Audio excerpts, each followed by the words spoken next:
নিয়ে নিয়েছি কয়েকটা গোটা মশলা, এর মধ্যে আছে 2টো শুকনো লঙ্কা, হাফ চামচ মৌরি, আর ধনে আছে 1 চামচ, জিরে আছে 1 চামচ, আর মেথি আছে 1/4 চামচ, খুব সামান্য পরিমাণ।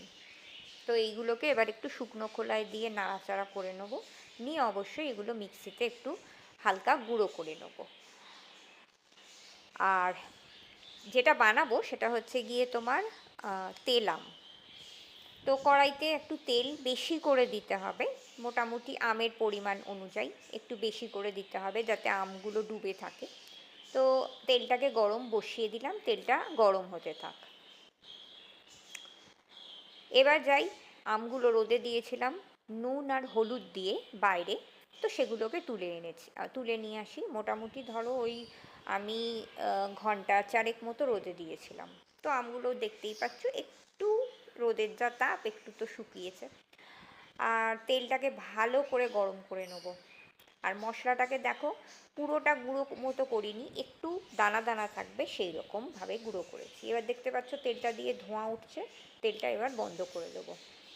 আর যে কন্টেনারে আচার রাখবে সেটা যেন অবশ্যই কাচের হয়, আর একদম শুকনো করে নেবে, আর অবশ্যই যেন এয়ারটাইট কন্টেনার হয়।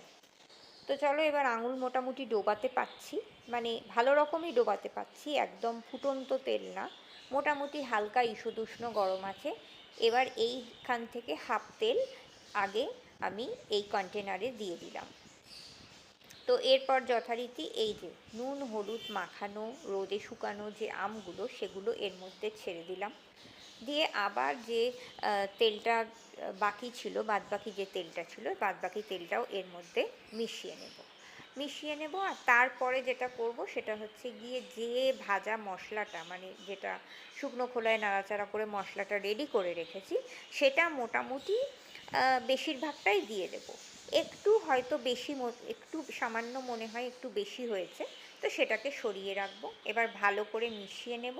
আর কি, এবার কন্টিনিউয়াস রোদে রাখবো, অন্তত পক্ষে দিন 7-10 তো রোদে রাখতেই হবে। মোটামুটি আমার তেল আম রেডি।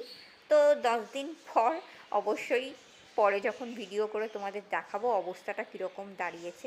আর যদি মনে হয় যে তেল কমে গেছে, তাহলে কিন্তু বাড়িতে ওই রকম একটু সামান্য তেল ভালো করে আগে গরম করে তারপরে মিশিয়ে নেবে, তাহলেই হবে।